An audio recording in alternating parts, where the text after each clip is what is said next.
Jennifer Lawrence stories. This felt like a fever dream the first time I read it. It really did. Okay, so it says, Jennifer Lawrence admits that she barely understood the film she starred in despite sleeping with the director. Yes. This was back in 2017. I don't know if any of you guys saw this. It was the horror movie called Mother.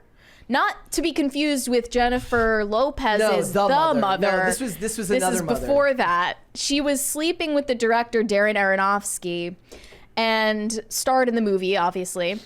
And Was this before or after she became the first action hero, female action this hero? was after she was that. the first female action hero, so she was definitely established in her career in case you were worried about power dynamics being imbalanced. But yeah, Andy Cohen asked her recently, on a scale of 1 to totally confused, how much did you understand your film Mother? She burst into laughter and said, I'm going to be honest, I was sleeping with the director, so I had the cliff notes. So 5 or maybe 4. And he was shocked at her reply. She said that they hit it off on the film set, but they broke off their relationship 2 months after the release of Mother because the film put a strain on their romance. What's funny about this is, like, this is why so many people get annoyed when women bring up, like, power imbalances, because they're happy to use it when it benefits them. I think back to, like, Taika Waititi, who was married to, who's he married to? I don't know. Some singer. And he was, like, basically they admitted to having a threesome with Tessa Thompson while making Thor Love and Thunder, if I remember correctly. And everyone's like, isn't this a power imbalance? You're the director and she's one of the actors on this film. Like, shouldn't, like, he was like giving her a massage outside of like a hotel balcony, and he's married. And I can't remember who it is that he's married to. And his wife was just cool with that. And they're all cool with that and stuff like that. And all I'm thinking is, like, shouldn't Marvel take an interest in this? Because you guys are the ones that always, I don't give a crap. But if Tessa Thompson came out with her memoir and said, hey, Taika Waititi forced me to Rita Ora. That's to have a threesome with him and his wife, and she could easily make her case for the Me Too story over it. But that's just, I guess they're too short-sighted. No, it's not short-sighted. It's actually the opposite. It's, I can do this now, and then in the long run, I can use it against them. It's the men that are short-sighted. The men are like, awesome. Not realizing that this is going to come Two women are into me at the same time. Not realizing that this will come back this to has bite never them happened. later. Right. She's waiting because timing is important too. This will always backfire on the men, because the men are going to think short-sighted because they think with their, their other brain. Right. Who is the father of Jennifer Lawrence's child? Is she married to him? It's a good question. Let me see. Jennifer Lawrence's husband is Cook Maroney. They married in 2019. Awesome name. Sounds like a mobster. Cook macaroni. Macaroni. Cook Macaroni is her husband. He is an art dealer, and they got married in 2019. Do they have a kid named Kraft Macaroni? They have a child named Kraft Macaroni. Yes. But I guess this was before she was married. She was still sowing her wild oats and such. But yeah, she said that doing a press tour for the movie ruined their relationship. She said, normally I promote a movie, ask people to go see it, and it's out of your hands. I normally just kind of let it go. Dating the director was different. We'd be on the press tour together. I'd come back to the hotel, and the last thing I want to talk or think about is a movie.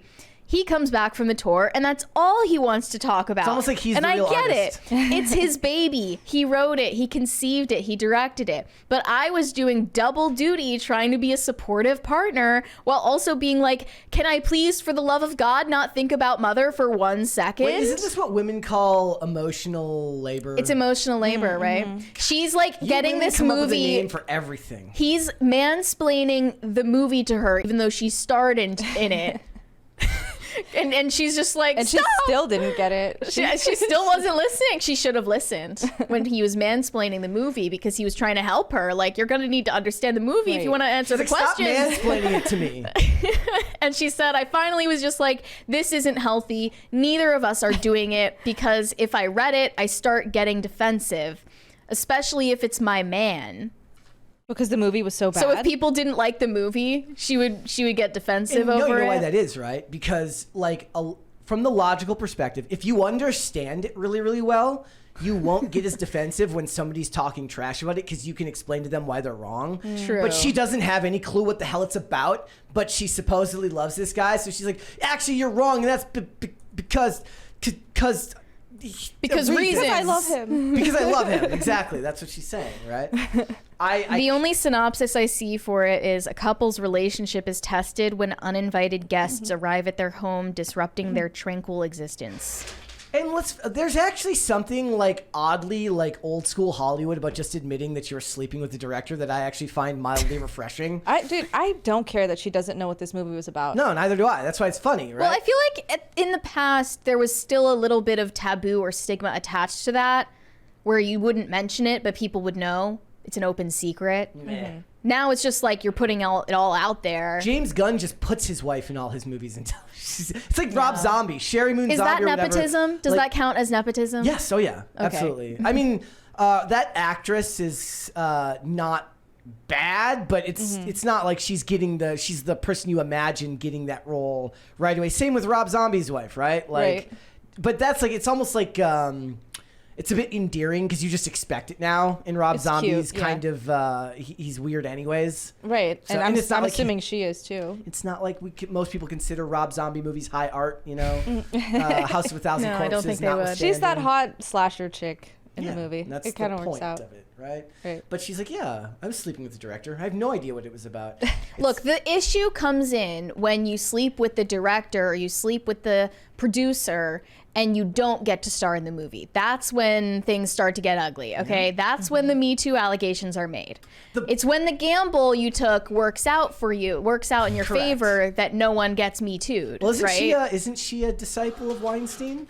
Yes. Yes. There are all those creepy photos of Harvey Weinstein grabbing her by the arms Oh, from gosh. behind. There is a funnier sketch to be made here, like if you were to make this an SNL sketch, where what happens is she gets the role and she really wants to understand the movie to be able to play the character well, and she's so dedicated to it, she starts sleeping with him, hoping he'll explain it to Hoping her he'll better. mansplain and to like her. he'll be, and then Yeah. he just doesn't and can't, and she just leaves it really frustrated because she's like, look, I went all the way, right? And then I started dating him, and then I was sleeping with him, and then I still don't have any clue what the hell is going on in this movie. There's a chance for a good rom-com there. Yes. A la Fall Guy. Yes, there's. Oh, by the way, guys, this is completely an aside, but if you guys ever saw the skit Papyrus from Saturday Night Live, it's where Ryan Gosling talks about how the movie Avatar is just the papyrus font.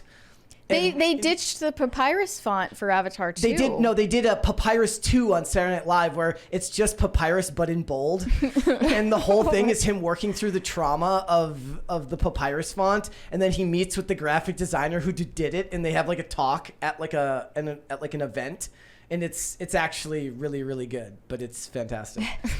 It's like Saturday Night Live isn't funny very often, but you know that was. They have their moments. This man, this graphic, he just got away with it. Graphic design is his passion. He just wrote Avatar, clicked the drop-down menu, and selected Papyrus, and they're like, "Who even uses Papyrus anyways?" He's like, "Hookah bars, Shakira merch."